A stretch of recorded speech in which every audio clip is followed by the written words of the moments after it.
ஸ்ரீமதே ராமானுஜாய நமஹா. வால்மீகி நாரத சம்பாதத்திலே கஹ வித்வான் என்கின்ற 9வது கேள்வி என்னுடைய அனுபவம். வித்வான் அப்படிங்கிற சொல்லுக்கு அறிந்தவர் என்று பொருள். எதை அறிந்தவர் என்று கேட்டால் எல்லாம் அறிந்தவருக்கே வித்வான் அப்படிங்கிற அர்த்தம் பெயரானது சொல்லப்படும். அநேக சாஸ்திரங்களை விசேஷமாக அறிந்தவர்களையே வித்வான்னு சிலர் சொல்றார்கள். வால்மீகி முனிவரினுடைய கேள்விக்கு நாரதர் சொல்றார், வேத வேதாங்க தீத்வஜ்ஞா தனுர்வேதேஷ நிஷ்டிதா சர்வசாஸ்திரார்த்த தத்லஜ்ஞா ஸ்மிருதிமான் பிரதிபானவான். ராமனுடைய வித்வத்தன்மையை விவரித்து சொல்லக்கூடியதான ஸ்லோகம். 4 வேதங்கள் என்ன, அவற்றுக்கு ஏற்பட்டிருக்கக்கூடிய 6 அங்கங்கள் என்ன, இவற்றினுடைய தத்துவங்களை எல்லாம் நன்கு அறிந்தவன், தனுர்வேதத்திலே நிலை நின்றவன், சர்வ சாஸ்திரங்களுடையவும் உண்மை பொருளை அறிந்தவன், ஞாபக சக்தியும் பிரதிபா சக்தியும் உடையவனாய் இருப்பவன் ராமபிரான் அப்படின்னு இந்த ஸ்லோகத்தில் நன்னாக தெரிவிக்கப்படுகின்றது. பகவத் சமாகையாலே இயற்கையாகவே சர்வஜனாக இருக்க செய்தேயும் கூட வசிஷ்ட முனிவரின் இடத்துல சிஷ்யவிருத்தி பண்ணி சகல வேதங்களையும் சகல சாஸ்திரங்களையும் ஓதி உணர்ந்தவன். இளைமையிலேயே வித்வான்னு பேர் பெற்றான் ராமன். ருக்கு வேதம், யஜுர்வேதம், சாமவேதம், அதர்வண வேதம்னு 4 வேதங்களையும் ஓதுனது மாத்திரமில்லாமல் அவற்றினுடைய உள் அர்த்தங்களையெல்லாம் பொருட்களையெல்லாம் நன்கு அறிந்தான். சீக்ஷா, வியாக்கரணம், சந்தஸு, நிருக்தம், ஜோதிஷம், கல்பம்னு வேத அங்கங்கள் 6ஐயும் அறிந்தவன். ராமனுடைய வித்வத் தன்மையிலே ஒரு ஆக்ஷேபம், அதுக்கு பரிகாரம் சொல்றார்கள் பூர்வர்கள். சாக்ஷாத் நாராயணனான ராமன்தானே சகல வேதங்களினாலும் பிரதிபாதிக்கப்படுகின்றான். ஆரண்ய காண்டத்தில் ராமனை விராதன் சோஸ்திரம் பண்ணும்போது சொல்றான், வேதங்கள் அறைகின்ற உலகெங்கும் விரிந்தனவுன் பாதங்கள் இவை என்னில் படிவங்கள் எப்படியோ, ஓதொங்கள் கடல் அன்னி ஒன்றினோடு ஒன்று அவ்வா பூதங்கள் தொறுமுறைந்தால் அவை உன்னை பொறுக்குமோன்னு. அதுக்கு மேலே கவந்தன் சோஸ்திரம் பண்ணான், ஆதி பிரம்மனும் நீ ஆதி பரமனும் நீ ஓதி உரு பொருளுக்கு அப்பால் உண்டாயின நீ வேதமுறை செய்தாள் அப்படின்னு ராமனை ஸ்தோத்திரம் பண்றவர்கள் யாருமே அவனை வேத வேத்தியனாகவே சொல்லி துதிக்கின்றார்கள். வேத வேத்தியே பரே பும்சி ஜாத்தே தசரதாத்மஜேன்னு ராமாயண தனியனும் பிரசித்தியாக உள்ளது. அகம் வேத்மி மகாத்மானாம் ராமம் சத்ய பராக்கிரமம் வசிஷ்டோபி மகாதேஜா ஏச்சேமே தபசி சிதான்னு தசரத மன்னரிடத்துல சொன்ன விஸ்வாமித்ர முனிவரும் கூட ராமனை வேதவேத்தியனாகவே தெரிவித்தான். வேதாகமேதம் புருஷம் மகாந்தம் அப்படின்னு புருஷ சுக்தத்தை சொல்ல பொழுதும் அகம் வேத்மி மகாத்மானாம்னு வியாக்கியானம் செய்கின்றார்கள். ஆக இப்படி வேதம் முதற் பொருளாய் சகல சாஸ்திர சார பொருளாய் விளங்கும் ராமன் வேதங்களையும் சாஸ்திரங்களையும் கற்க வேண்டுமா? அவன் எதுக்கு கற்றுக்கொள்ளணும்? அவற்றின் உண்மை பொருட்களை உணர்ந்தான் அப்படின்னு சொன்னால் சகல வேதங்களும் சகல சாஸ்திரங்களுக்கும் நாமே பொருள் அப்படின்னு உணர்ந்தான்னு தானே அர்த்தமானது. தன்னை பற்றி தோன்றிய சாஸ்திரங்களை தானே கற்றுக்கொள்வானா? உண்மை உணர்ந்த வசிஷ்ட முனிவர் தான் கற்பிப்பாரா? அப்படிங்கிறதுக்கெல்லாம் சங்கைகள் தோன்றுகின்றது. அதுக்கு பதில் சமாதானம் என்னன்னா, விஷ்ணுவும் நாராயணனுமான பரமபுருஷனே ராமனாக வந்து அவதாரம் பண்ணினான் அப்படிங்கிற உண்மையை யாருமே அபலாபம் செய்ய முடியாது. ராமனை ஒரு மனிதனாக வைத்து பேசுகின்ற வால்மீகி முனிவர் சில இடங்களில் ராமன் விஷ்ணுவின் அவதாரம் அப்படிங்கிறத வெளியிடுகின்றார். அப்படி 1-2 இடங்களை நாம் பார்க்கலாம். தசரத மன்னவன்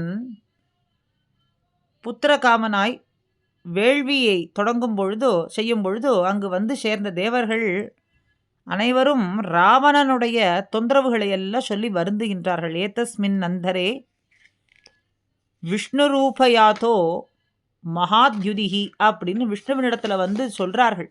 ராவணனால இப்படி ஒரு துன்பத்துக்கு நாங்கள் நேரிடுகின்றோம், அதை சொல்ல முடியாது, நீங்கள் தான் அபயம் அளிக்க வேண்டும் அப்படின்னு சொல்றார்கள்.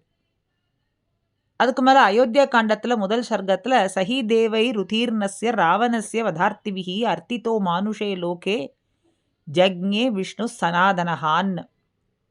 ராவணனுடைய வதத்தை விரும்பின தேவர்கள் விஷ்ணுவனிடத்தில் சென்று பிரார்த்திக்கின்றார்கள். அப்போ அந்த பிரார்த்தனைக்கு ஏற்ப இந்த லோகத்தில் பிறந்தான் ராமன் அப்படின்னு இந்த ஸ்லோகத்தினுடைய கருத்து. சரி, இதெல்லாம் ஒரு பக்கம் இருக்கட்டும்.